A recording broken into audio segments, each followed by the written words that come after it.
Welcome back to another video. So CATIA V5 functional modeling part. We're gonna go ahead and we are gonna discuss Shellable feature over here. Now I'm currently over here within a new part. So in order to use Shellable feature, I will need to add over here a sketch.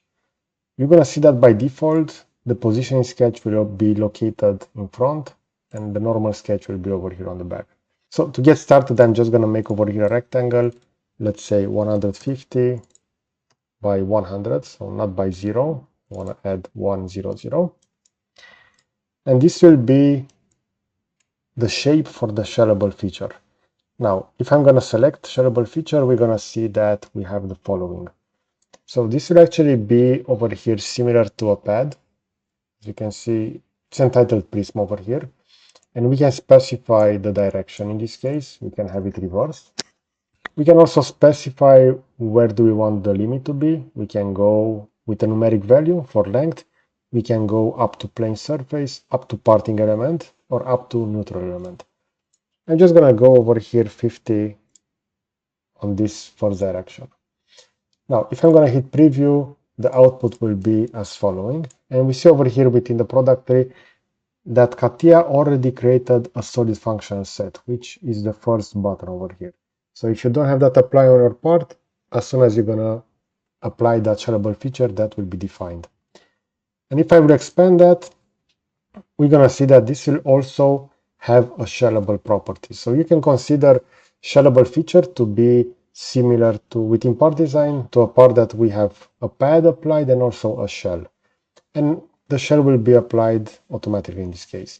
In order to control what you want to shell, you need to expand this, double click the shell properties, and this will work just as within part design. So we are going to specify the wall direction, either inside or outside. We can specify the thickness, and we can also select the faces that we want to remove. Let's say that I want to remove the bottom one, that will be highlighted in pink. If I'm going to click OK, we're going to now have that shareable properties added. We can also add multiple faces if you want to remove all of those. And in this case, the shareable property will output the following modeling, as you can see. Now we can also go within advanced over here, but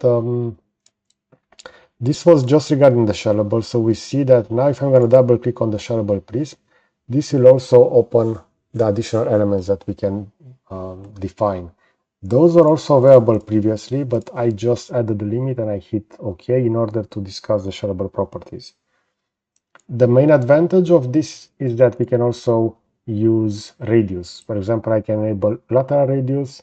If I'm going to click OK, we're going to have those lateral radius applied. In this case, those will be the following 4 and also for the inside. We also have the other, in this case, will be first radius. And as you can see, the first radius will be on this section on the top in this case. So that will be the first radius position. We can also have the second, but in this case, you're going to see that a face that you are about to fillet is being removed in the shell property. So you can consider that the first limit will be for the first radius and the second one over here on the bottom. So as you can see, since I removed that face, we're going to have some problem with the second radius in this case. If I'm going to go ahead within the shareable properties and I will remove that face, and let's say that I want to remove this one over here on the side, the output result of the shareable feature will be as following. So as you can see, that has been removed, and the result will be only the bottom plate. So I can also specify if I want this to be inside or outside, and that will actually remove that selection. But if I will also now, let's say, remove the top section, so I'm gonna remove all of those, and then I just want to remove the one on the top, we're gonna see that it will act as following. So we can also go ahead and we can do some changes over here. So within the shareable prism, if I'm gonna also mirror this extent, this will also go on the bottom side. So within the shareable prism over here, if I will change the face to be removed, I'm just gonna initially hit preview in order to obtain this, and faces to be removed, I'm now going to select the one over here.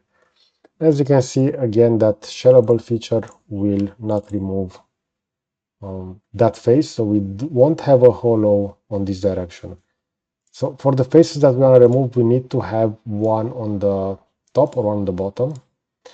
As you can see, I can select the one on the top and the one over here, and the result will be as following. This is due to the fact that we also have fillets. If I'm gonna go over here and I will disable those lateral fillets, now the output will be as following. So keep that in mind, that if you are also working with fillets directly, within the shell properties, you will have some limitations over here. So keep in mind that you should initially change those over here, and after that, you can go ahead and, for example, I want lateral. We see that the lateral fillets will have the problem that this is no longer available. So as you can see, again, everything will be added over there. For the first as well, we have those elements, and for the second as well. Okay, so this was an overview regarding shell properties. As you can see, this is one of the most important features within functional modeling part, and this usually represents the base, the starting point for many designs. So we are going to use Shellable Please quite a lot. Okay, so I hope you enjoyed this kind of content. You're going to find a similar video over here on the left side.